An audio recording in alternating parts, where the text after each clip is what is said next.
Olá, eu sou André Lucena, graduando em Psicologia.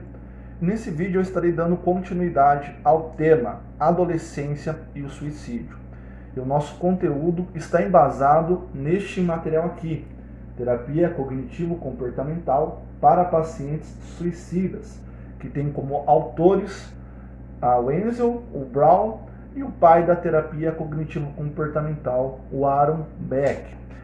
No vídeo anterior, eu havia falado acerca de alguns dados que demonstram que o suicídio entre os adolescentes em todo o mundo é uma realidade. E que aqui no Brasil, esta questão merece toda a nossa atenção e reflexão. Segundo o artigo Suicídio, do portal Adolescência e Saúde, de 2007 a 2017, o número de suicídio entre os adolescentes de 10 a 14 anos aumentou 40% e 33,5% entre os adolescentes de 15 a 19 anos. Mas nesse vídeo eu estarei falando um pouco sobre algumas variáveis que podem servir de gatilho para o comportamento suicida entre os adolescentes. E no final estarei falando um pouco da importância da família sobre esta questão. No que diz respeito às variáveis, nós temos as variáveis diagnósticas. E quando se fala nessa variável, a referência é para algum transtorno psiquiátrico que podem servir de gatilho para o suicídio. Pesquisas realizadas em 2003 demonstraram que 80 a 90% dos adolescentes que tentaram o suicídio apresentavam um transtorno de depressão maior. E no que diz respeito à depressão, existem três tipos: a depressão leve, a moderada e a grave.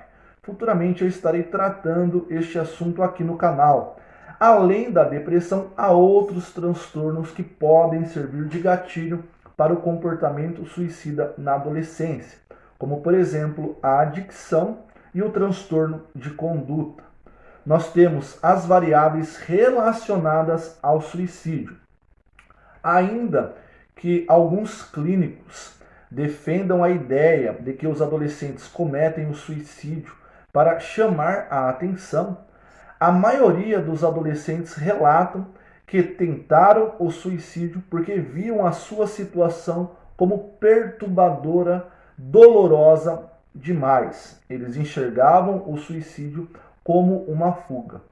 E o interessante é que o Aaron Beck, aqui no nosso livro, na página 12, ele vai falar que um dos principais pontos que pode desencadear a depressão e também o suicídio, tanto entre adolescentes e adultos, é a desesperança, que é a falta de crença, a falta de esperança de que aquela situação angustiante, dolorosa, irá passar.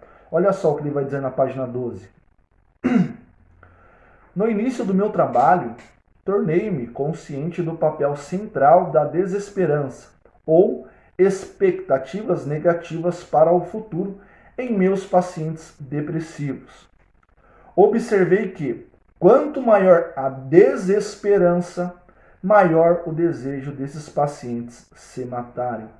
E no que diz respeito à intervenção psicoterápica, ele vai dizer também: também descobri que se abordasse com sucesso a desesperança dos pacientes na terapia, seus desejos suicidas pareceriam se dissipar.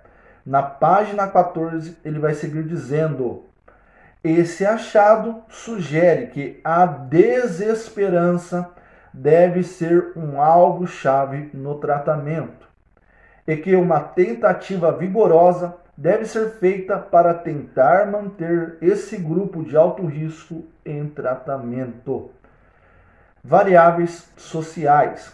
Pesquisas feitas com adolescentes comprovaram que o ambiente social, por exemplo, o ambiente familiar conturbado, aversivo, é um dos fatores determinantes para que o adolescente procure o suicídio como uma opção para a fuga desse ambiente aversivo e doloroso.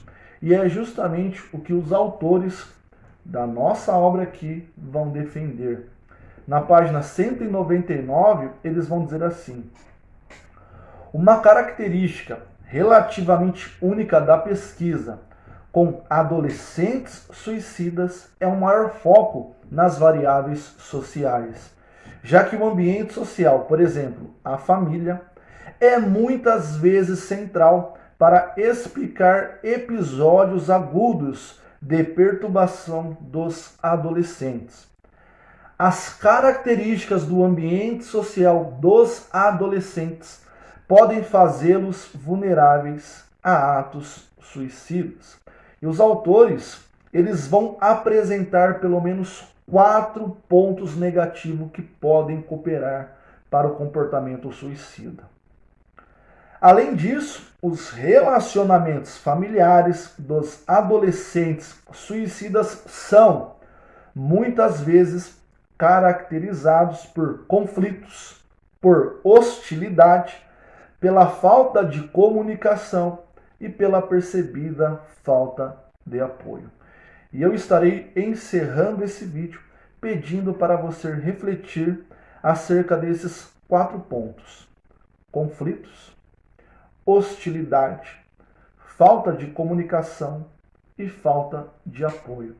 Se você, pai, mãe, tutor ou responsável por algum adolescente, notar que o seu lar está apresentando esses 4 pontos, eu lhe peço para que você venha refletir sobre eles, pois certamente você saberá qual caminho, qual decisão deve ser tomada. Um abraço e até o nosso próximo vídeo.